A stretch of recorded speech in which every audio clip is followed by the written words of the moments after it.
Let's start then. It's a few minutes after 4. So good afternoon, everybody. Welcome to the Oracle International Congress of Cultural Managers and Cultural Operators. We're starting with the discussion, the first panel titled How Do we Act Now? Contemporary Cultural Policies in the Balkan Region. I'm Violeta Simjanovska, and I will be a moderator of this debate, this discussion. For those who does not know me, I'm originally from Macedonia, but I was working there for 25 years. But at the moment, I'm working as a head of arts management department at Sibelius Academy, UNIARTS in Helsinki, Finland. I would like to thank the organizers for this debate, for inviting me to moderate this session. And in the same time, I'm really glad that such a topic related to Balkan region and culture policies is on the agenda on such an important meeting. And even in this very particular moment when enlargement process with the Balkan within European Union, it's facing again challenges with the last veto from Bulgaria towards North Macedonia.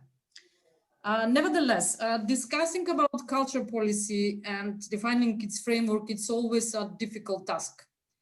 And more complicated when we're mentioning the Balkan region and discussing the discourse of the Balkans because of its complicated relations, histories, political frameworks, social framework, and of course, cultural. And of course, there have been too many transitional changes in this very short period of the time. And just starting from 90s, for example, after the war, after the conflict we have, then this affects tremendously negatively on all countries. And after that conflict, there was new formed countries, Slovenia, Croatia, Bosnia and Herzegovina, Serbia, Montenegro and Macedonia, and as a part of ex-Yugoslavia. And the new political elites have accepted the democratic and civic orientation of the state and emphasizing the area of pluralism of orientations. And this concept of civil society as a future of those countries was accepted. Nevertheless, in the meantime, Slovenia and Croatia become EU member states, while the rest of the countries from ex-Yugoslavia plus Albania are still in the process of integration of European Union. And nowadays we are witnessing again new challenges in this process. So I think it's right time to discuss about a topic like culture policy in this particular region. And anyhow, this vision of such a society that we had in the 90s was far from the reality in this particular region. And it was therefore obvious that this concept shall face certain problems in its implementation and actually in everyday life, the operation on the cultural scene. The current culture policy discourse in the region could be described still, in particular in some countries more, strongly centralized. The power of the decision-making process is still strongly controlled by the political parties in power. Very little space is given to other stakeholders to be involved in an inclusive and participatory approaches. And of course, the Balkans are not immune on populism, which implies also strong nationalistic rhetorics, implicit policies, lack of responsibility and transparency, discontinuation, each newly appointed minister starts from very zero again, and lack of relevant knowledge of understanding on the field and lack of professionals, skilled professionals, particularly in the public sector.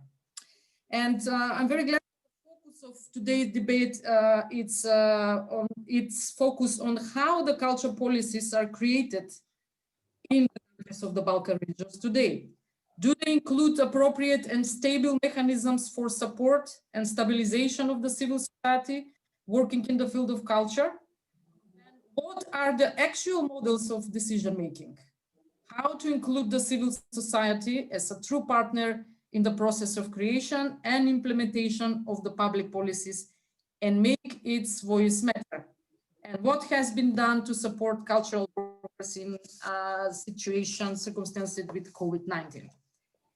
And before introducing our panelists, I would like to inform you about the rules of this debate. We have 1.5 hours. So now it's 3 o'clock. So until 4:30, we have time to debate. We have 4 panelists.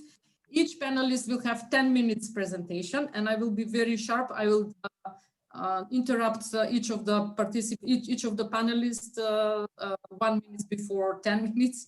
So I will interrupt you and just give you a sign that you have 1 minute left. And I will be very strict on 10 minutes. So please keep in mind that. After all 4 presentations, there will be time for discussion. And the participants who pose questions on chat here on Zoom or on Facebook, where this meeting is broadcasted. So those questions will be transferred here.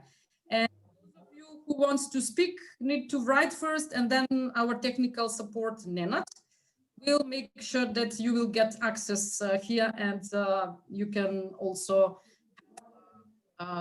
floor here in this main room.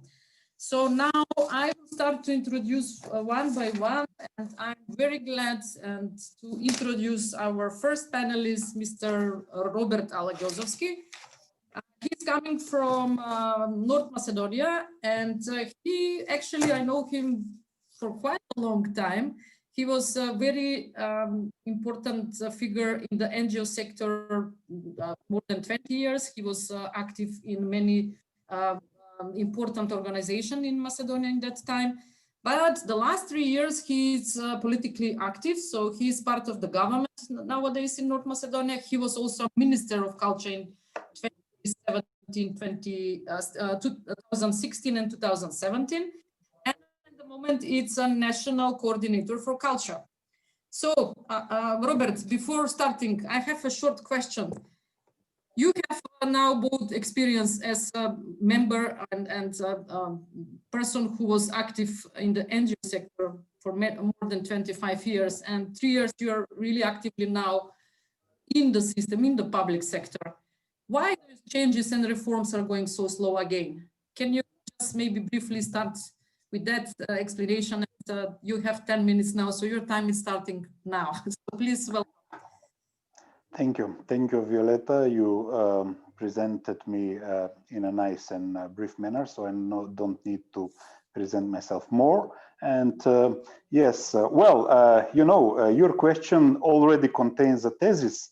Are we going on the reform path with in a good pace or not? You know, it's also depend on how you estimate the things. And then of course it depends on the tone of the explanation or on the evaluation you would like to make. I don't want to make too many excuses, but at the same time we should remember that in 2017 North Macedonia was a hybrid system and a strong ethno-nationalist and autocratic regime, which was in power for more than 11 years. So it means that all the institutions, all the laws and the whole framework, including not only legal, but human and infrastructural capacities, especially what will people refer to as deep society, which is, you know, this dark matter that connects the objects, the links, and everything, and experience and logics and behavior. This was all subject to a certain system. Let's say it regime, yes, that was working into one logic. So when we came to power, we came with totally contrary positions. So we said we are going to change the system.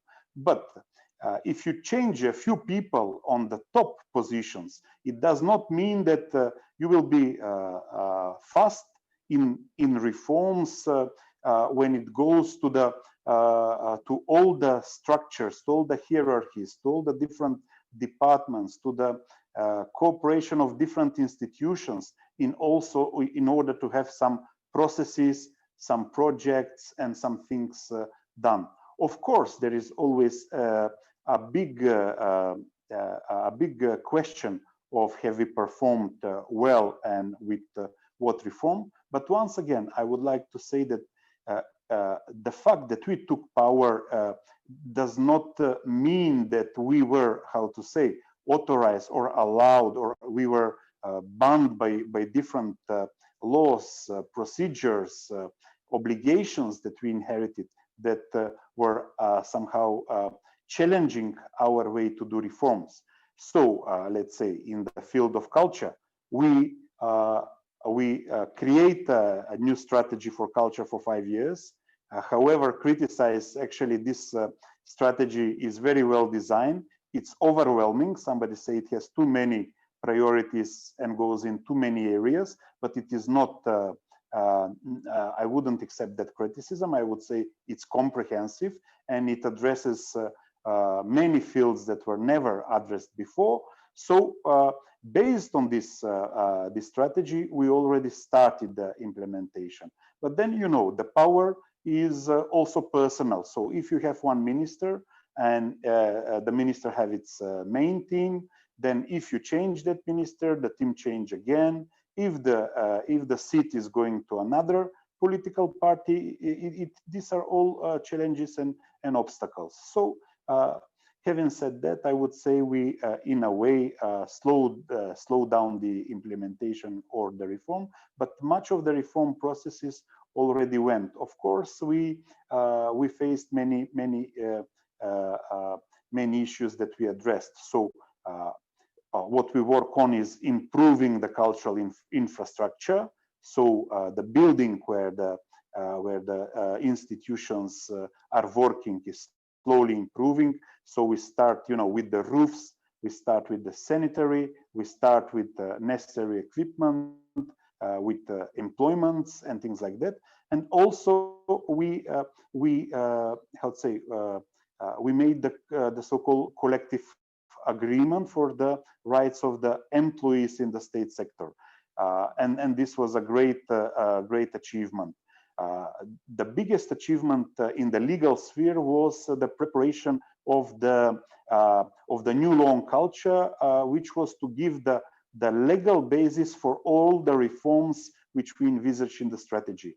Now, unfortunately, due to the many election process, so we had a local election, then we have a referendum, then we have a presidential elections, and then early parliamentary elections, and then on top of that, the COVID crisis. In a time frame of 3 years, it also delays the process of bringing the law into implementation. And now the law is in the parliament, and we expect to be adopted as soon as possible, or in 2 or 3 months. Of course, when we are speaking about the processes and the attitudes and the approaches that we practice as soon as we come to power, is that independent sector was appreciated. It was invited to participate in the design of the reforms, in the design of the different changes that we want to implement, and then we work together. As I said, it also depends on the level of involvement and the work that different teams of political or managerial teams are ongoing. But as I said, we are still living in a turbulent times, and in these 3 years we have achieved a lot. We could go faster, but at the same time we also have to remember that we inherited a totally closed society, a totally hybrid system, and I wouldn't like that we go back into that state of affairs. Okay, thank you, Robert, for this short, brief, informative, and presentation. I think we'll have questions later on to your I would, if you allow me, if I still have. You have 3 minutes more. Yes. Okay. This was a short but comprehensive image of what we did on the national level. I think I'm competent enough to also point few positive moments in the regional cooperation.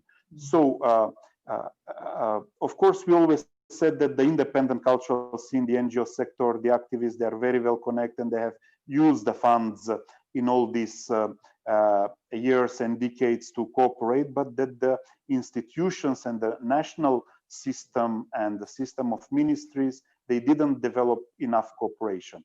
At this moment, I also would like to stress the positive examples. Of course, we are here to criticize the level or the reasons why the cooperation is done. But I would like to stress the very importance creation of fund for cooperation between EU and Western Balkans, and this is now part of Creative Europe.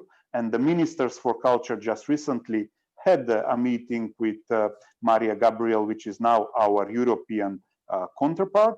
And at the same time, a part of this European cooperation, there are 2 or 3 genuine processes. The one is the so-called Cosmose process, where ministers of South and East Europe, which is broader than the Western Balkans, meet regularly on a daily basis, and they propose the formation of a regional institutional fund for cooperation among them. And I know that so far it's only the procedure and the eventual sources of funding that will come. So this how to say regional cooperation between the ministers is important.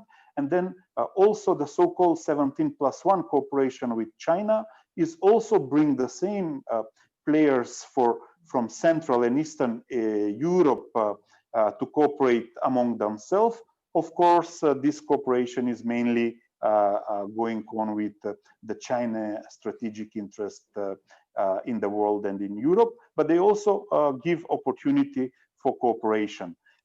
Then just one more line, the different countries do sign these bilateral agreements which open the cooperation, and few of it, including North Macedonia, have a few cultural centers in the region, and this is also a tool to improve the cooperation. So this is in a sum what is going on, I would say, in the region, and I would say also in regard to North Macedonia. Of course, the COVID crisis is a big challenge, and the ministries and the government are addressing these issues in different ways. I would say I'm satisfied, and I think our response as a Ministry of Culture is going better than in the beginning of the crisis. Thank you. Okay, thank you, Robert. You touch upon very important issues, like you touch upon some of the problems why those reforms are not going so smoothly and in a planned manner. And this is the reality when somebody wants to do something in this field. You mentioned about the strategy. I hope we will have time to discuss about this, the priorities, and you mentioned also the importance of the regional cooperation and networks. And I also agree that this is a good momentum to have this kind of discussion, because European Union it's putting a lot of efforts in supporting cultural sector within the Western Balkans. So there is a lot of good signs from European Commission, and I think it's very good to discuss here the main problems and needs maybe to address this. So I think people from European Commission will be very interesting to hear what's going on here. So now we are going to our next panelist. I would like to invite my dear friend Aida Kalender. She is coming from Bosnia and Herzegovina, and she is one of the most important people there in the NGO sector in Bosnia. She was established publisher and running one of the first NGO in Bosnia called AKCIJA. And they really were very active in many fields, including media. And she also is holding a master degree from Warwick University in arts management. And also lately, she's also had a leading person of Creative Europe desk in Bosnia. So Aida, welcome. And can you tell us how things are in Bosnia now and Herzegovina in terms of culture policy? We were debating for many years and we always come up with similar problems. And did something move there, or is it still struggling with the same questions, same topics, same issues? Thank you very much, Violeta. Hello, everybody. You look great. You look the same as we see each other. Some of them I saw like 10 years ago or 8 years ago. Everything looks the same. You will hear the situation in Bosnia is also the same, except for one thing. Violeta adopted this Northern European precision with time. So we have to be we have to be very precise and professional. So that is good sign as well. I think maybe we have some future in the region, in the field of, in the sense of professionalization of our work. And this is something what I will actually talk about. As Violeta said, AKCIJA started in 1998. So 3 years after Dayton Peace Agreement. Dayton Peace Agreement was signed in 95, and that marked the end of the war in Bosnia and starting of the independent state of Bosnia and Herzegovina, which had very strong influence on cultural policy. If I can I share the screen? The host needs to enable me that, if possible. Yes. Can you? Yeah. Okay, I will play one short video. I hope it will work. I think everything is said about Bosnian political system in 3 minutes here. A more complicated system of government in the Is there a more complicated system of government in the world than the one in Bosnia-Herzegovina? Cobbled together after the Bosnian Wars of the 1990s, the country has 3 presidents, 14 governments, and 136 different ministers. It's been 1 full year since the hundreds of people elected to those posts have been unable to form coalitions that would govern at all levels in the country. Let's take a closer look. There are 4 levels of government in Bosnia: the state, entities, cantons, and municipalities. Bosnia is made up of 2 entities, the Federation of Bosnia-Herzegovina and the Republika Srpska. There is also the Brčko district, a local self-government unit that has its own assembly. The country also has 10 cantons and 141 municipalities. There are 3 constituent peoples living in Bosnia. Most of the Croats and Bosniaks are in the Federation, while the majority of Serbs live in the Republika Srpska. That gives the country a 3-member presidency made up of 1 ethnic Croat, 1 Bosniak, and a Serb. The 3 take turns serving as the chair of the presidency, rotating every 8 months during their 4-year mandate. At the state level, there is also a bicameral parliament and the Council of Ministers, which is essentially the country's government. Each of the 2 entities also has a bicameral parliament, a prime minister, its own government, and a separate president. At the next level, the 10 cantons each have their own parliament, a government, and a prime minister. And the smallest administrative units, the municipalities, also have assemblies and mayors. We should not forget that the cities within these municipalities also have mayors and city councils.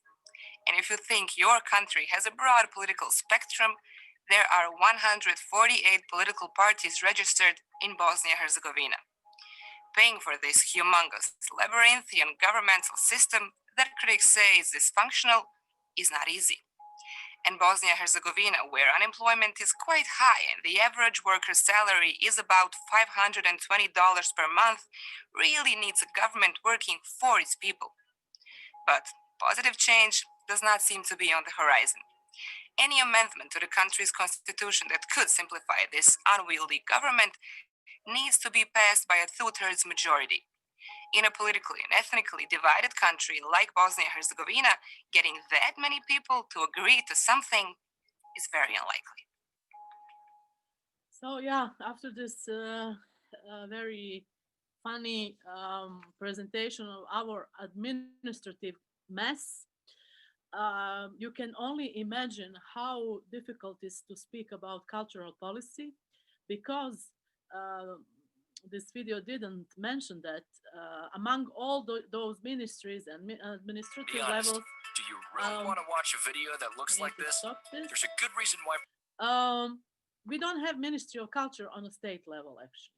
So, but we have 14 another ministries, actually 2 entity ministries of culture, 10 cantonal ministers of culture, and we have something what plays the role of the state Ministry of Culture on the state level, that is Ministry of Civil Affairs. So in this chaotic administrative organization of the country, it's very, very difficult to target any kind of bottom-up advocacy or policy change initiative and be successful. And AKCIJA, my organization, we managed to use actually several tools. One of the tools was actually European instruments of European Capital of Culture. We use this as a motivation, as a carrot to motivate cities in Bosnia and Herzegovina, first to adopt the cultural strategy and then to apply for the candidacy to get the title of European Capital of Culture in 2024.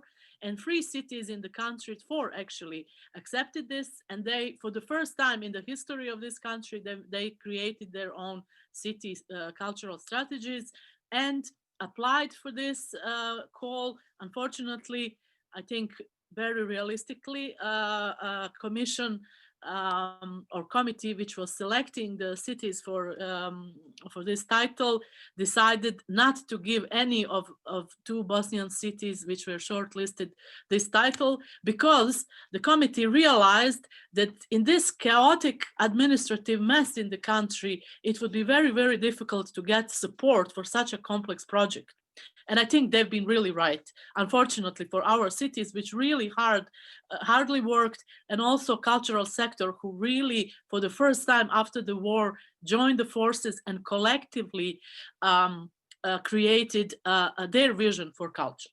So this was one a relatively successful campaign that we did. Another successful campaign was that we, from the independent sector, made the pressure on our ministry to create a desk for Creative Europe, because we didn't have it. We couldn't have political agreement on forming of the desk, because in our country, every decision has to be divided with 3. So you need to have one Muslim, one Bosniak, one Serb, one Croat, everywhere. So when decision about desk was about to be made, there was a lot of proposals. Okay, we will have like this kind of rotating presidency in the desk, what is completely insane, because desk is actually technical body, professional body, which has to give advices, which has to consult all the applicants who wants to apply for Creative Europe calls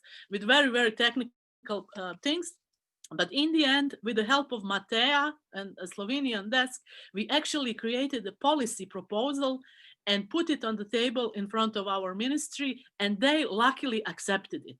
This proposal, actually, we called it Slovenian model, argued that the desk should be outside of ministry, and then that the ministry should just have a tender and invite private organizations to perform this role. Luckily, they accepted it, and somehow my organization, in consortium with another one from Banja Luka, won the tender, and now we are finishing actually 5 years cycles of the Creative Europe desk. Unfortunately, we don't know what will happen in next cycle of Creative Europe 21-27, because we have new minister and she doesn't have a clue about Creative Europe, about all this process that we started. And actually that is the biggest absurd of our work in Bosnia and Herzegovina, that all initiatives last only while some kind of project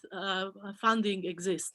When this stops, everything is forgotten. There is no institutional memory. There is nobody who would carry on this knowledge and all this struggle that we already invested in this. So unfortunately, I think all what you said about what I did and what I just mentioned would be just past and would be forgotten. And unfortunately, a lot of cultural activists really don't have energy to start from the scratch again. And I really don't know what will happen, whether we will have a new generation of people who would be able to start again. Okay, thank you very much, Aida, just on time. Also, thank you very much for this very short but informative video that you share, because it's really, for some who is not from the Balkan, it's really difficult to understand what's going on in Bosnia and how the whole country is administrated. So obviously it's a lot of struggle there to plan or to, as you mentioned, the decision-making process is quite complicated. And so one of the problem is the building the memory, the community memory, and short-term orientation, actions and instruments that exist. That is a serious problem for longer planning and longer visions for the future of the country. So thanks for addressing this. Maybe we will have time to discuss more with the audience later on. And now I would like to invite our third panelist, Tjaša Pureber from Slovenia. And she's a political scientist, researcher and publicist. And her main field of interest is social movements. And she worked as a cultural producer also in the field of performing arts. And she worked for several different NGOs in Slovenia, and she managed public relations for Glej theater. So Tjaša, before starting, I have one short question to you. Slovenia was always kind of out of this Balkan story, but I mean the political elite at least. They show kind of resistance to identify with the Balkans, and particularly this new framework, Western Balkans. Of course, it's not, but in the Balkan, in the broader context. How is the situation now? From the other side, we have a lot of, we're witnessing a lot of Yugo nostalgia in Slovenia. So how this reflect on political level? How Slovenia see the Balkans and the Western Balkans and etc.? Please.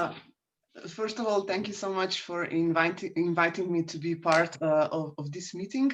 To go very briefly to your question, Violeta, yes, I agree. That has always been the sort of an attempt, especially from, I would say, more conservative and far-right political elites, to sort of move Slovenia away from the Balkans, from the Balkan narrative, and rather place them in the concept of Central Europe, whatever that in fact means. But that has, however, never been the case when it comes to cultural producers. Cultural producers have traditionally been very much attached to the Yugoslavian connections, and have been working very hard after the independence and wars in the countries of former Yugoslavia to maintain those connections. And these connections are actually on the everyday terrain and field still, I would say, very important ones. So I was working for many years as head of advocacy in AKCIJA, which is a network of self-employed artists and non-governmental institutions. And I would say that also on the level of networking, we have always looked to other Yugoslavian countries, not just for cooperation, but also for inspiration, because even though perhaps on the first look, it might look as if you know, some of the solutions here have been quite advanced for the NGO sector. In fact, we are actually seeing a lot of examples of good practice that should be adapted in Slovenia as well. One particular case was, for instance, the way that our colleagues in Croatia have been trying to implement decision-making when it comes to financing. That has been a model that we always unsuccessfully and unfortunately tried to introduce in Slovenia as well.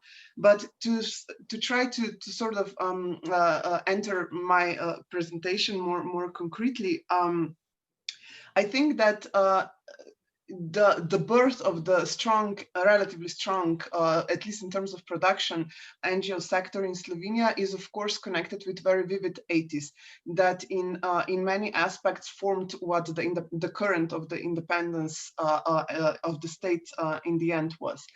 And first 15 years of building up the NGO sector in the 90s and early 2000s were definitely marked by the struggle for basic infrastructure, you know, for everything from ability to work in concrete places, the performing venues, to make sure also infrastructurally to sort of, you know, create basic conditions for financing of the NGO work, and also to find a sort of political space and be recognized in the basic laws that are ruling the country in terms of culture. Those processes are definitely not finished yet, but I would say that the last 15 years have definitely moved the sector more towards the professionalization, because in Slovenia, the general conditions in the NGO sectors, not just in terms of the culture, but generally speaking, are very precarious in terms of working conditions, and are also precarious in terms of a system of financing. So basically, if you as an organization fall out of financing for just 4 years from, let's say, the level of state, you are not very likely to survive for the next cycle of financing. So that means that it is very hard to build long-term projects, long-term development, and this has been basically the focus in the last 15 years, I would say. There have been several major shifts in terms of cultural policy. I would say that about 10 years ago, there has been an attempt to institutionalize the non-governmental sector in culture, especially in terms that there would be a sort of shift from the power of politicians and ideologies to the financing, and that shift would turn more towards expert-oriented policymakers. So, with other words, that meant the introduction of different commissions that were therefore, you know, from the pool of experts deciding which NGO should be financed and how. And this is important because we must understand that from the beginning of the pandemic, from March, we have a new far-right populist government in power, and they are definitely threatening you know, this shift that created more stability and more, I would say, trust in the political system, also of decision making in field of culture in Slovenia. They are threatening to shift again this expert-based decision making to politician-based decision-making, giving more power to the minister, giving more power to the bureaucracy apparatus of the Ministry of Culture, and less power to the outside independent experts. I would also say that this last, I would say 6-9 months of this new government that has been marked by basically what can only be described as a cultural war, as a war against cultural producers, especially in the civil society, of NGOs and self-employed artists who are seen as the unnecessary part of the cultural field. it has proven how very important it is to be recognized in sort of legal way as well. We have in the civil society in culture unsuccessfully fought for basically almost 30 years to be recognized as a crucial actors in the basic national strategies, and more particularly in the basic law that determines every sub-law in field of culture.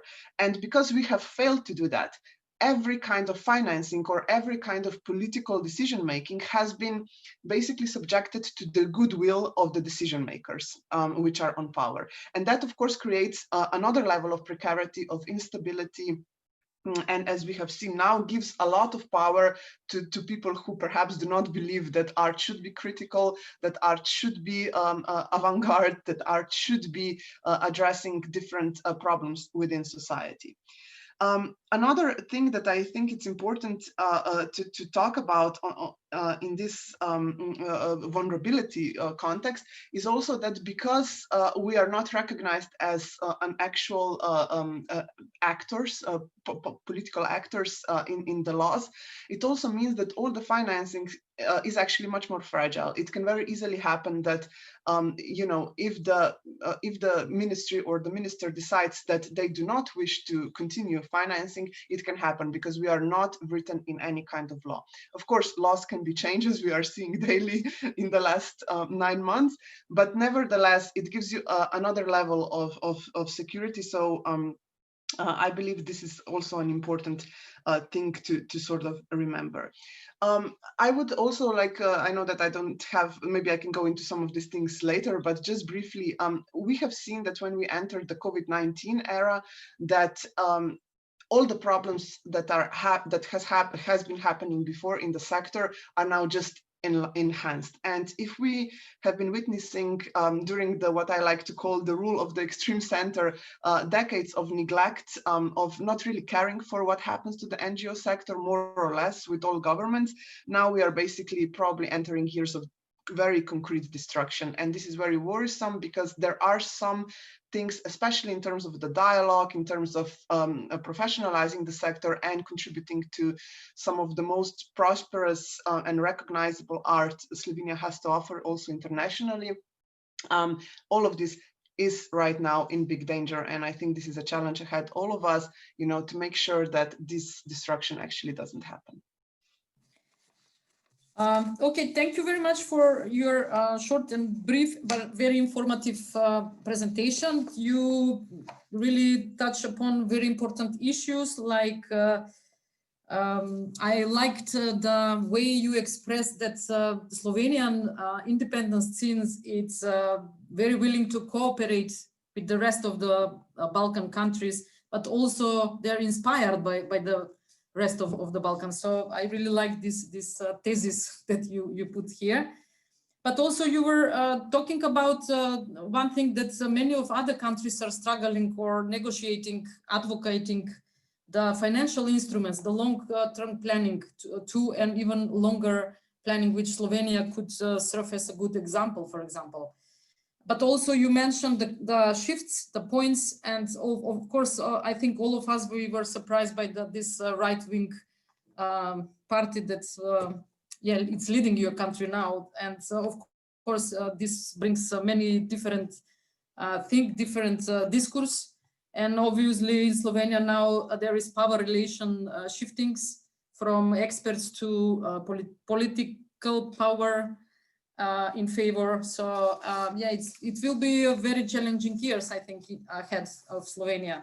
So thank you very much, and we can discuss later on. And now I would like to introduce our last panelist, which is coming from Serbia, from Novi Sad, Goran Tomka. Goran Tomka is a professor at the University of Arts in Belgrade at the Department of Arts Management. And he is also a researcher, and he wrote a lot of articles, I know, books. Also, he was very active with Novi Sad Culture Capital. And I would directly go with this short question to you as an introduction to your presentation. how you see this process of culture capital?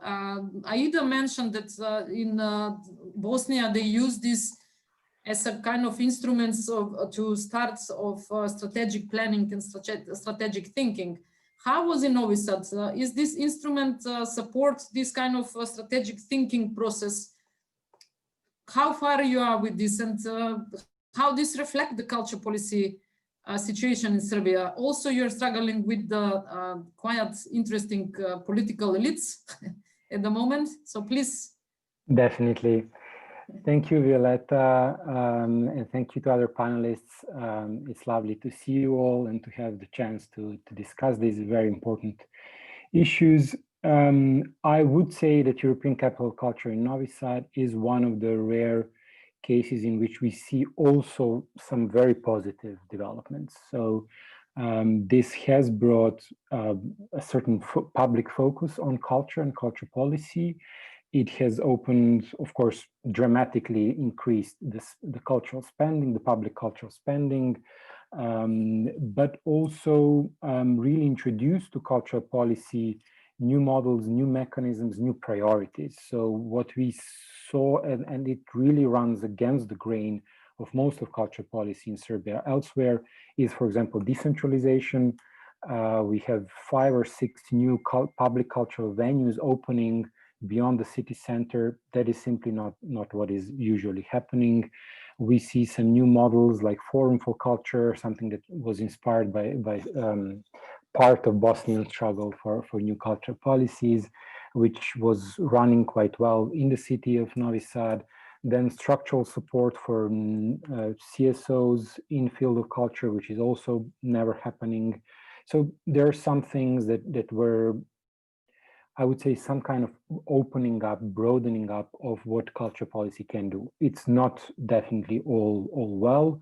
There's many fears of corruption, of different, well, how to say, bureaucratic and otherwise privatizations and possibly corruption. So there's definitely a lot to criticize, but also it has shown that some things can move. The local culture strategy has been adopted in 2016, and this is the 3rd time that actually yearly action plan has been adopted and more than 80% fully implemented and evaluated. So this is also something that is not happening. I don't know even in the region any case of 3 years in a row of action plan being drafted and actually implemented. So it shows that we are not, it's not about our mentality, it's not about our competences, it's not about the climate or whatever, it's about the will to do something or not.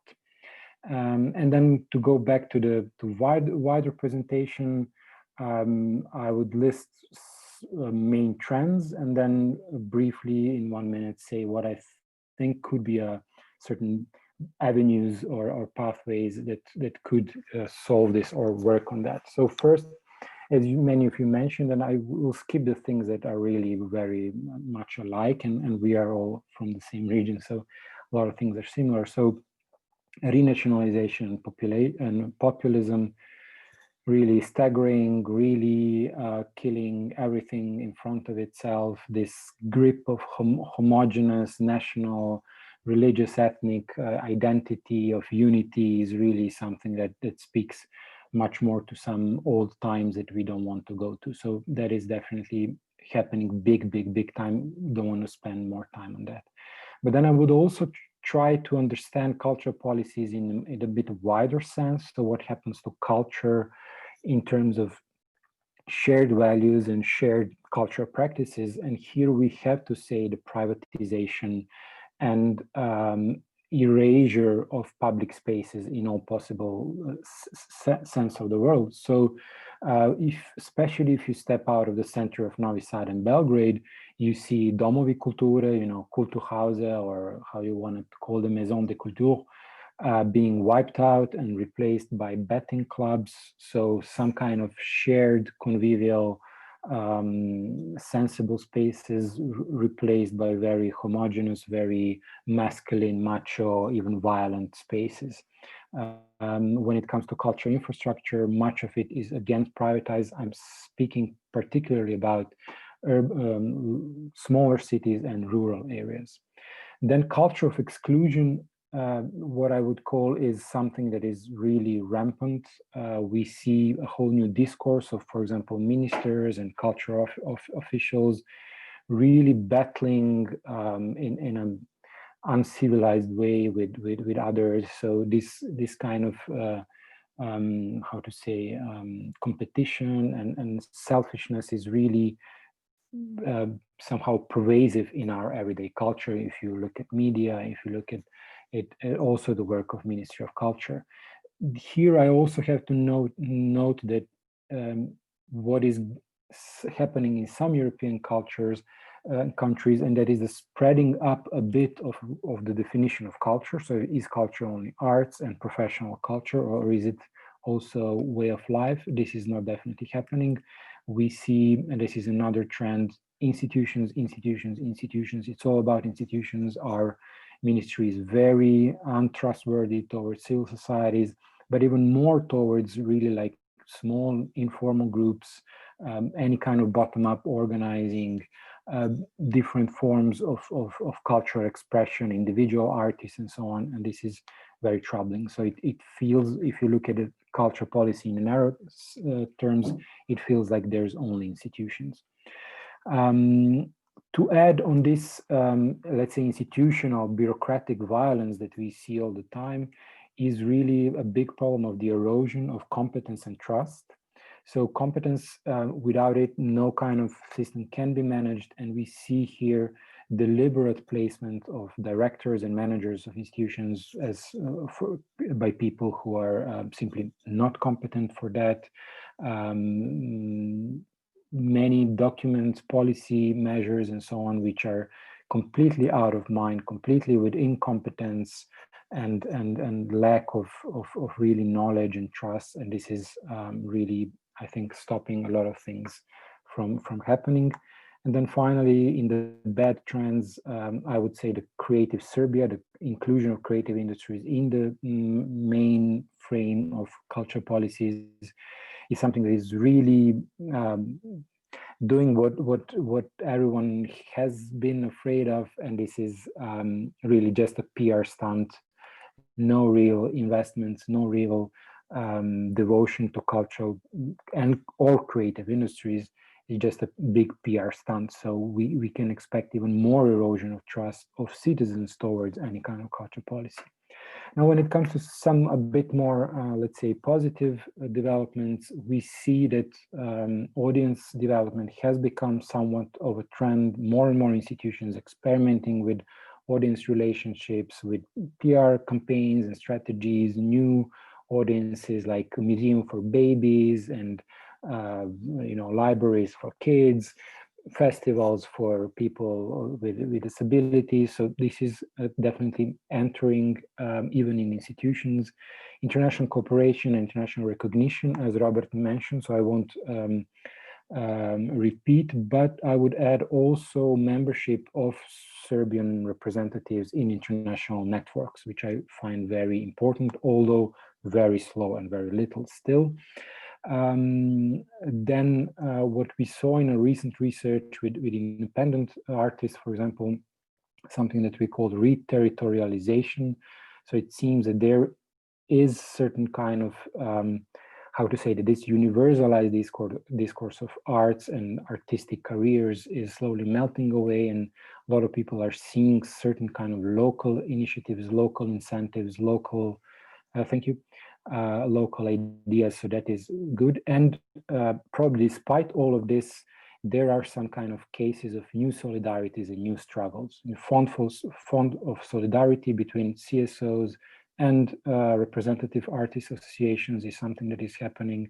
New collaborations related to defense of certain public properties, which is also very nice. And as I said, new models. I won't repeat of the European Capital of Culture, but some foundations like Trag and Jelena Šantić and independent culture scene experimenting really with new ways of distributing money and so on. So finally, in my last sentence, what can be done? I think we need to pay more attention to the new research that will go beyond only professionals, but we really look at the relation between citizens and culture, embracement of diversity, which has to go beyond the programming. Diversity has to be also a thing of budgets, also think of employment. We need to see diverse cultural force in our institutions, of course, democratizing. And finally, maybe something that will be provocative for our debate is, I think, expanding of the notion of culture, of the definition of culture, that has to include also heritage, also everyday practices, but also certain kind of maybe even non-human actors. So how can culture play a role in our ecological revolutions, in our energy transmissions and so on. So I think we need to embrace new, wider, more inclusive notions of culture and cultural policy. Yeah. Thank you. Thank you, Goran, for your presentation. You were discussing the consequences, the positive consequences from this process of cultural capital as a good process, enforce the city to act differently, to strategically think, to produce new models of on operational level. Then you were also talking about this culture capital process as an opening up for the overall cultural discourse in Serbia. But also you mentioned some problems that you're facing in Serbia, like in Novi Sad, sorry, within this culture capital process, corruption, bureaucratization, and of course, you mentioned very important thing, which I think address in all countries, not only on local level, but also national. It's the will for changes. And that is, I think, crucial for we can agree as a common ground, as a starting point for further discussion, maybe to advocate for this will for changing things. Regarding the culture policy in Serbia, you mentioned that privatization is still a problem, transforming already existing cultural venues in something else, completely commercialized and out of the field. You were talking about shared values also, about cultural exclusion, which is nowadays present, even maybe more in Serbia. You touched upon, I think, also some other countries in the Balkan are struggling with this with institutional erosion and lack of competencies. I think recently we have some discussion in Macedonia, and we find out that young people, there is less and less NGOs that exist, and less young people who are capable for running cultural sector. So less and less competent people who can handle, who can lead those institutions. And of course, you mentioned some positive aspects, audience development, which is very important, I think. Maybe we can now start to discuss about those kind of issues, how the situation in other countries, international cooperation, the presence of Serbian representatives in relevant networks. Also, you mentioned about this new discourse in the culture policy about solidarity, the new solidarity context, and also the importance. I completely agree, and I think this is a big need for all Balkan countries. It's research, because we cannot plan strategies without some findings, some research, some data. Also, you address the diversity and, of course, expansion of cultural discourse, not only of the discourse that we already adopted in the past years, but also expand to ecology, to climate change, to cultural heritage, etc. So thank you very much for your presentation. Now I would like to open the floor for participants to put some questions. Let me see what's going on the chat. I cannot see much of the questions. So please feel free. And if anybody wants to have a floor, just write down, and then Nenad will allow you to join the discussion. So please feel free to write the question, or if you want to speak, please write down, and then Nenad will make space for you to join this room for discussion. And meanwhile, when till the others are preparing maybe the question, I would like to ask Robert, Aida, and Tjaša, how is the situation in those countries now? First of all, about the question of those new themes, sustainability, climate change, ecology, and art. Sustainability. Is there any discourse, any discussion going on within the ministries or in the public discourse for those issues? Maybe Robert, you can start because you were first, and then Aida, and then Tjaša. Goran already touched upon this. Okay. If I would say that there is a big debate or question about the sustainability of the institutions or the culture, I would say a lie, or I would exaggerate. So, of course, we are always asking the question: what is the sustainability? What is the maintenance costs of all the institutions or all the capacities of the cultural system?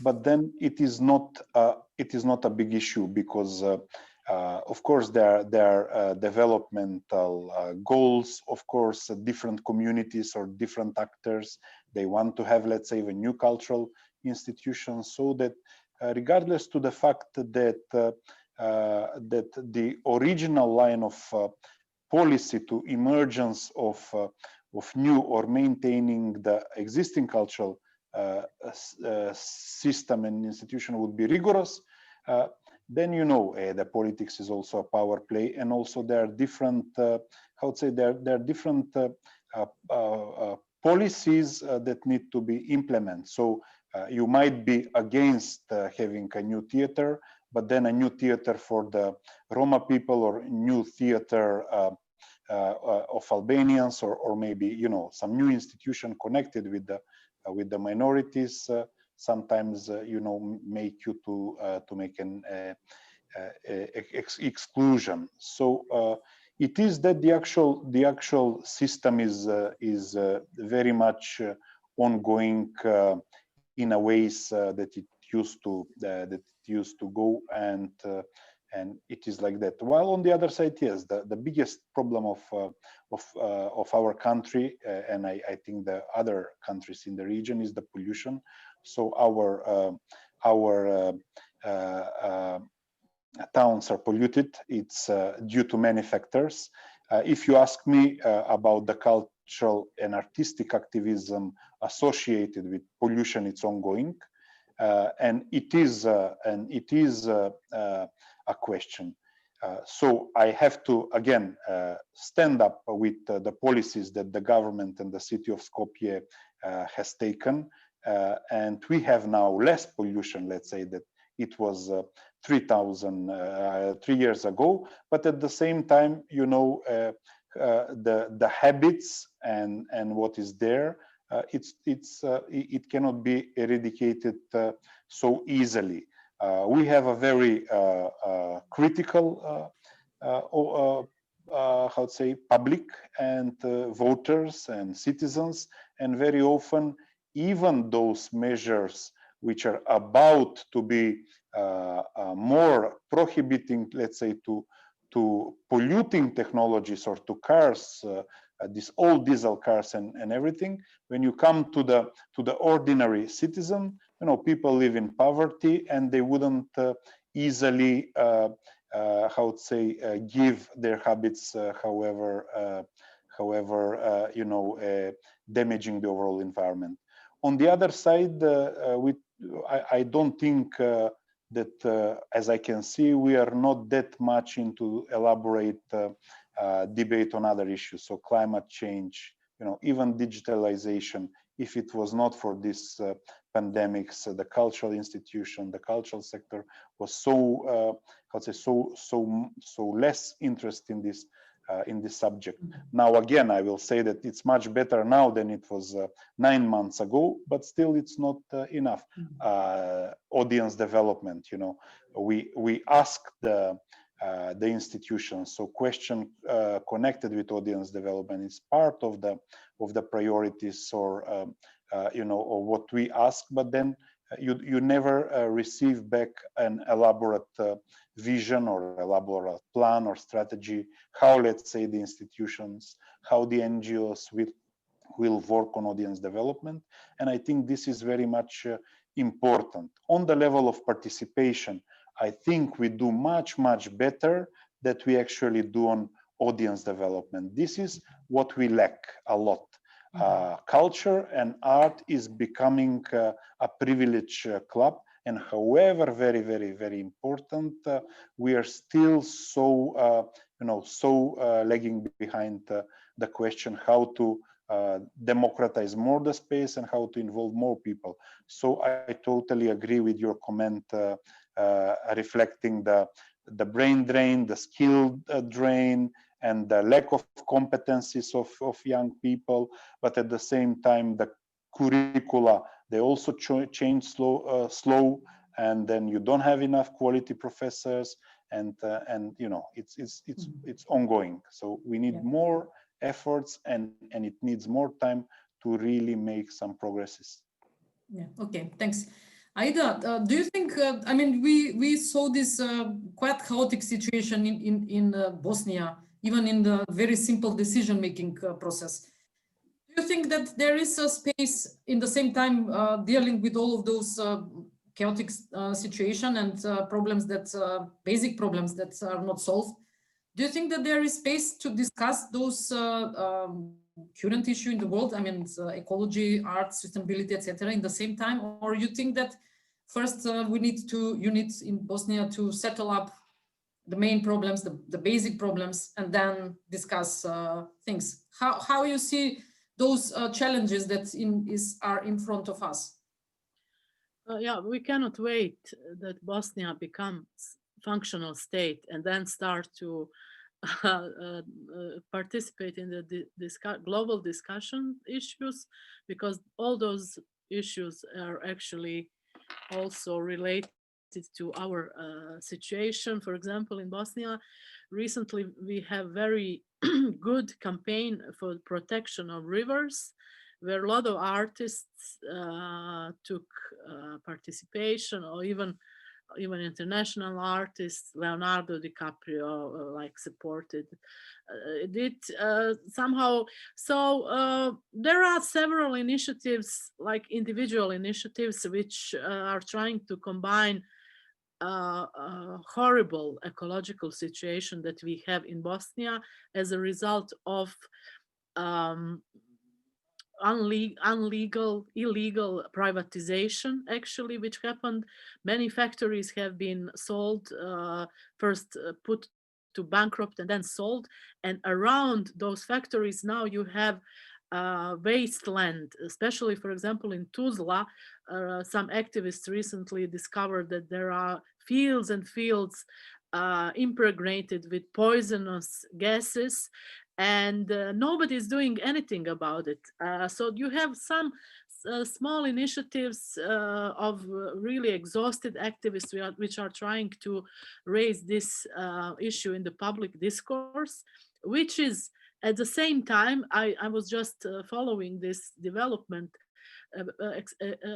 Approximately 2 years ago, whole discourse changed in the civil society. So from this narrative about democratization of the country, reconciliation, rebuilding of society, etc., we switched, but without any announcement to the stories about startups, accelerators, importance of technology, artificial intelligence, etc. So now at this moment you can't find any single call which would somehow relate to this kind of how to call them basic human values and societal values that we've been whole generation was fighting for this. And my impression is actually that the international community, which created the civil society in our part of the world somehow with their funding, forgot about it. Actually, they just gave up from this, from culture, of course, and also human rights, gender identity, etc. These subjects, and just switched to economy and to the startups, to something what can bring economical benefit to the countries. And for what I see, for example, it would be very interesting to analyze this new discourse. And in this new discourse, activist, the term activist is equal to the term of entrepreneur. For me, in my youth and in my past work, I would found it offending if somebody would call me entrepreneur. I always consider myself an activist, because a term entrepreneur had very, very negative meaning in the post-socialist state. So I think this discourse actually, as it is now, and also I think last 2 years, completely get rid of culture, forgot about culture. And in Bosnia, the only light at the end of the tunnel is the Creative Europe program. Mm-hmm. That is the only program that put culture again back to the public discourse. Unfortunately, we are not a member state. Next year, we need to sign the agreement with European Commission again to enter this new program. And with the current government, it is not likely. It's very, very negative connotation regarding the culture and regarding the state as such. So we don't know what will happen even with this last a trace of hope for culture in Bosnia and Herzegovina. Okay. Thank you, Aida. And I have some addressed question to our panelists, and maybe in the same time, briefly, you can answer the question that I posed, the ecology and everything. There is one question that this pandemic has hit cultural professionals unequally. Those with less educational, cultural, and financial capital are increasingly forced to change their profession, making arts and culture even more, I think, of upper class. Do you see that in your countries? So this is the first question. Then please feel free to also answer that. And for Tjaša, there is a question: how do you think make stronger the vulnerable, self-organized and precarious fields of independent cultural scene in Slovenia, I guess? You mentioned processes to include cultural producers in the law and sub-laws. What do you mean? Can you elaborate some more about that? And for Tomka, there is a question: don't you think that already culture extended notion, including ecology, energy, etc., especially from the stand of understanding culture as a way of life? Isn't life and tangling responsibility of individuals, use of its immediate and larger environment which shapes life? So maybe Tjaša, you can start first. How is the situation? You have two questions now, so briefly maybe one, and then one that was from the participants, and then Goran, Tomka. All right, so very briefly to answer Violeta to what you were saying, we basically have zero discussion on state level with the Ministry of Culture about topics such as sustainability, climate change, and our common effort to overcome these global issues. I think that they are being reduced to sort of topic, that producers can deal with, but it is not part of a cultural policy, which I think should be an integral part of it.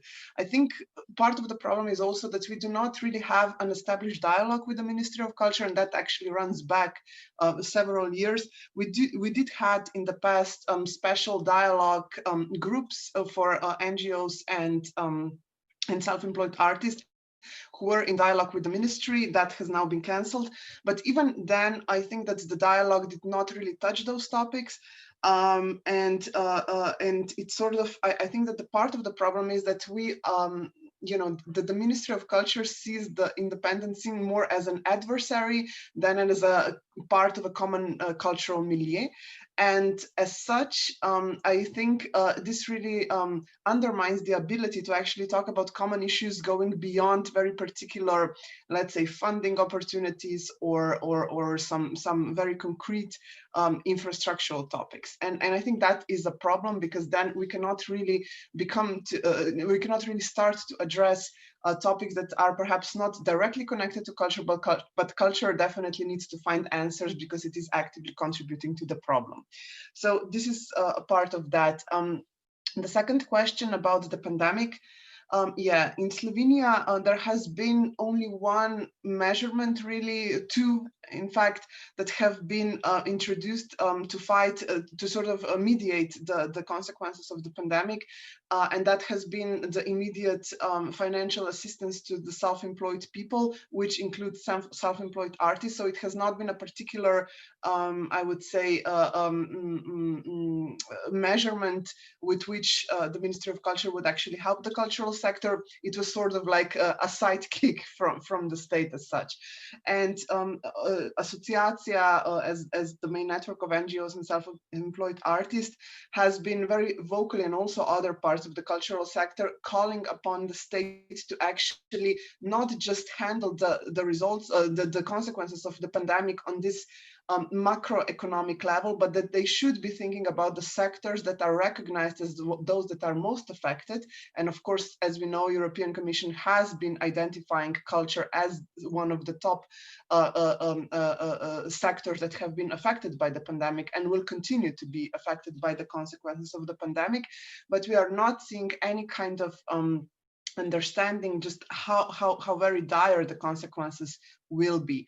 And I think that, of course, a lot of the consequences will sort of show themselves, I would say, in the 2021 and 2022 and the years following. But what we are already seeing is what you, Goran, have been saying and describing. We are already seeing that a lot of self-employed artists, especially the young ones, are no longer able to sort of survive in culture alone. If in the past, when times were dire, you could always, take a sidekick on some more commercial project or something like that. That is now no longer possible because all the events are stopped. Very simply said, that means that we are basically seeing increased poverty among cultural workers. We are seeing the sort of that people are closing their their statuses, which means that they are finding jobs elsewhere. And I do not believe that they will simply just transfer back to culture when it will be appropriate.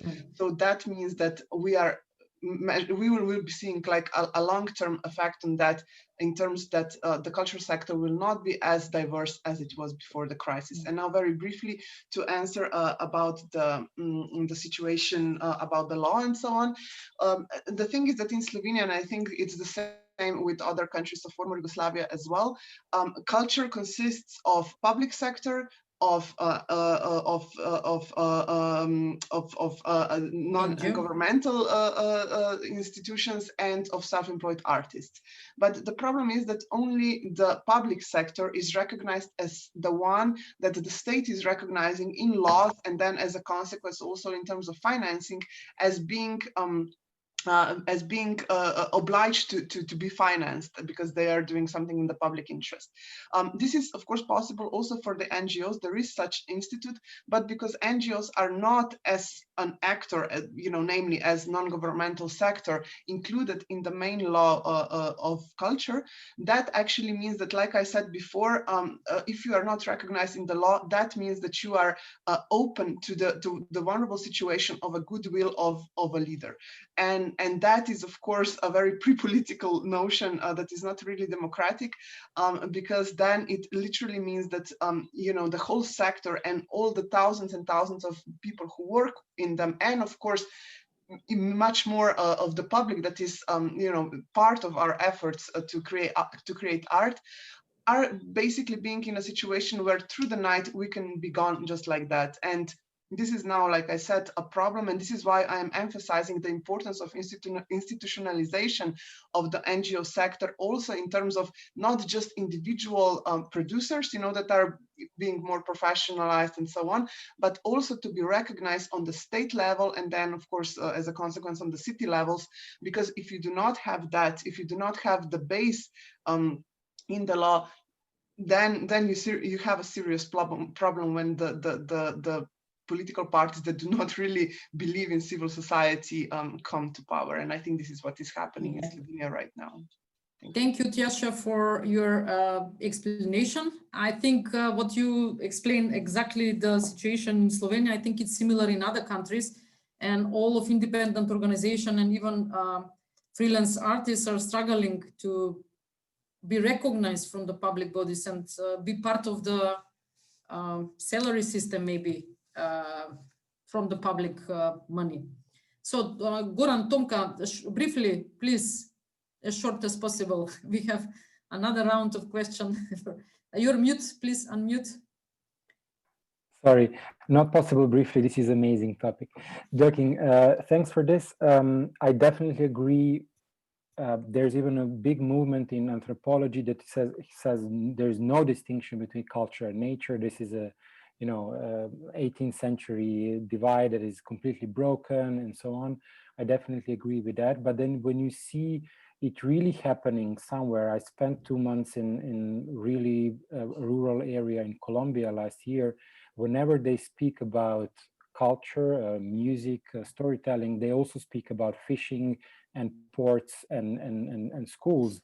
Simply these things are, you cannot separate them. But also whenever you speak about schools and fishing or planting, you also speak about culture and arts. And this is for me amazing. And when we see what is happening here, and I don't mean here only in the region, I even more think Western Europe and US, we see that we spend enormous amounts of energy on different cultural events and exhibitions, and we don't care about that.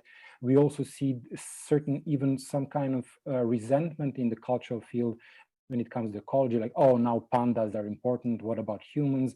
So there's a deep misunderstanding of this ecological issue, I think, within the cultural circles, and we need to really expand what it means to discuss ecology within arts and culture, not only about pollution, but who participates in our plays, what kind of collection policies are we dealing with in our museums, are we storing dead animals or not? So it goes much, much deeper. I don't have time, but I think this is something that is very, very important, and that might really open cultural field to really become one of the vital energies in our societies, not something that is only important for culture professionals. And I'm afraid that we will reach that point soon. Yeah, thank you very much, Goran, for this explanation and answering, I think, on the question that was posed. And we have 6 minutes more. Maybe I would like to provoke you to think concretely. I would like to ask you, all four of you, Milena is here. Hi, Milena, welcome. I would like to ask for the last 6 minutes, what you would change one thing if you have a power, what you would change in the culture policy discourse in your own country? What is the first thing that you would go for it to change? And eventually how? Do you have an idea how this could be changed? So maybe Robert can start again, if he's here. Robert has power, so. Okay, so maybe Tomka, you can start first, Goran, and then go back maybe. We already did something which is very micro, but I think very important. We had call for, in the city of Novi Sad, that we designed called Publica u Focusu, audiences and publics in focus. And it's not about discourse. I mean, it is about discourse, but it's not only about that. It's about forcing actually everyone to collaborate, to open up. I think this would be my thing. Like, you cannot get any money, state money, without really wide networks of collaboration. You have to go beyond culture. You have to include schools. You have to include businesses. You have to include, I don't know, non-formal institutions. So I would say that collaboration, as wide as we can possibly imagine, would steer things up in a very cheap way. Okay, thank you. Tjaša, what's you would go for it? I must say that, you know, here in Slovenia, we are always saying we need more money and, you know, we need better conditions. And that is, of course, true. But honestly speaking, I think that after 30 years of quite unsuccessful cultural policies, I think that we can say that we need a change of basic doing things in culture.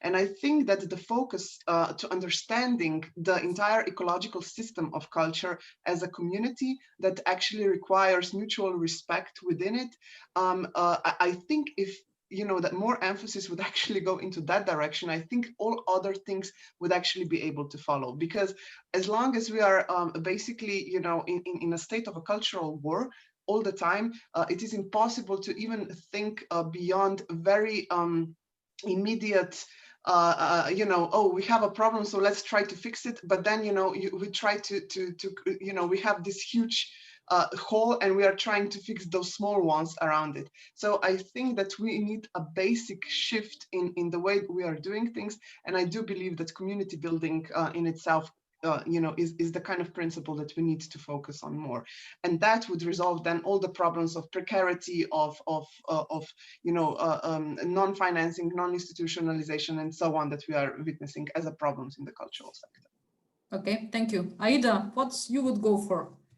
I agree with Tjaša and Goran. What they are saying is really important, but it will in the theory of change, it will need a generation actually for this to happen. So in the theory of change, you have like 3 pillars. You have regulatory, normative, and cultural. I would go for regulatory because it is the quickest, and in our part of the world, it can work, I guess. So for example, to achieve this community building and recognition of all, would need really a generation, like so it didn't happen in our generation, so we will have to wait. Regarding this small legal instrument, maybe, which can speed up the situation a little bit, I would propose, and it goes along with Goran's proposal, public civic partnerships as a new form of collaboration, for which both the institution, actually the consortia of public institution and non-profit organization would receive a grant, public grant. And I would be really, it would be very interesting to see who would choose whom. So which museum would choose which kind of non-profit organization. And I think, of course, in our countries, you can always have corruption, nepotism, that somebody will choose his cousin organization to collaborate with. But what I think in the case of culture, it is important that no museum or no theater, which really have a huge history or renommee, would select a cousin to collaborate with. They would really try to select the best one from the non-profit sector. And in that way, by choosing the partner, they would affirm it. They would say, okay, yes, we respect you, we respect your professionality, and we will go on to develop projects with you. Maybe that can be interesting, I don't know. Thank you very much, Aida. I think all of you give a really concrete and nice idea. I hope that maybe the ministers can listen to you carefully and start with that. Unfortunately, Robert Alagjozovski has to go further. It would be interesting to hear his position, because he is now in the system, and what would be his priority from this long list of strategic goals. But now I think we are very sharp on time, and I'm very glad that finished on time.